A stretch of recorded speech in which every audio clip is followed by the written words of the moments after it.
দেশের মোট ৫৪৩টি লোকসভা আসনে এবারে ৭ দফায় ভোট হবে। প্রতিটি দফাতেই বাংলার কোথাও না কোথাও নির্বাচন অনুষ্ঠিত হবে। এছাড়া এবারে বিহার এবং উত্তরপ্রদেশেও ৭ দফায় ভোট অনুষ্ঠিত হবে। আর এই নির্বাচনের সংখ্যাগরিষ্ঠতা পেতে গেলে প্রয়োজন ২৭২টি আসন। TV9 পোলস্টার্ট ও পিপলস ইনসাইটের জনমত সমীক্ষায় দাবি করা হচ্ছে, এই সংখ্যা অনায়াসে পার করবে বিজেপি একাই। TV9 পোলস্টার্ট ও পিপলস ইনসাইটের জনমত সমীক্ষায় দাবি করা হচ্ছে, এবারের লোকসভা ভোটে সারা দেশে বিজেপি পেতে পারে ৩৩৩টি আসন। সব মিলিয়ে এনডিএর ঝুলিতে যেতে পারে ৩৭৪টি আসন। এদিকে কংগ্রেস পেতে পারে মাত্র ৪৮টি আসন। এদিকে আম আদমি পার্টি জিততে পারে ১১টি আসনে। এদিকে বাংলায় নাকি অনেকটাই পিছিয়ে থাকবে তৃণমূল।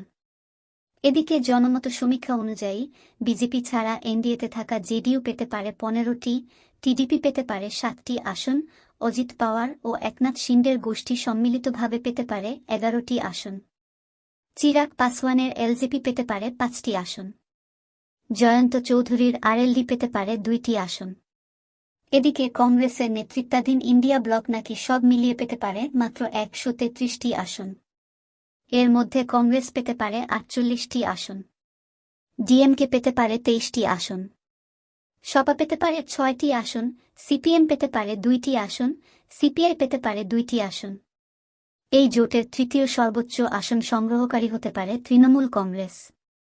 TV9 পোলস্টার্ট ও পিপলস ইনসাইটের জনমত সমীক্ষায় দাবি করা হচ্ছে, এবারের লোকসভা ভোটে পশ্চিমবঙ্গ থেকে তৃণমূল কংগ্রেস মাত্র ১৬টি আসন দখল করতে পারবে। এদিকে গতবারের আসন সংখ্যাকে ছাপিয়ে গিয়ে বিজেপির ঝুলিতে বাংলা থেকে আসতে পারে ২৬টি আসন। এর আগে গতবার বাংলায় ২২টি আসনে জিতেছিল তৃণমূল, বিজেপি জিতেছিল ১৮টি আসনে।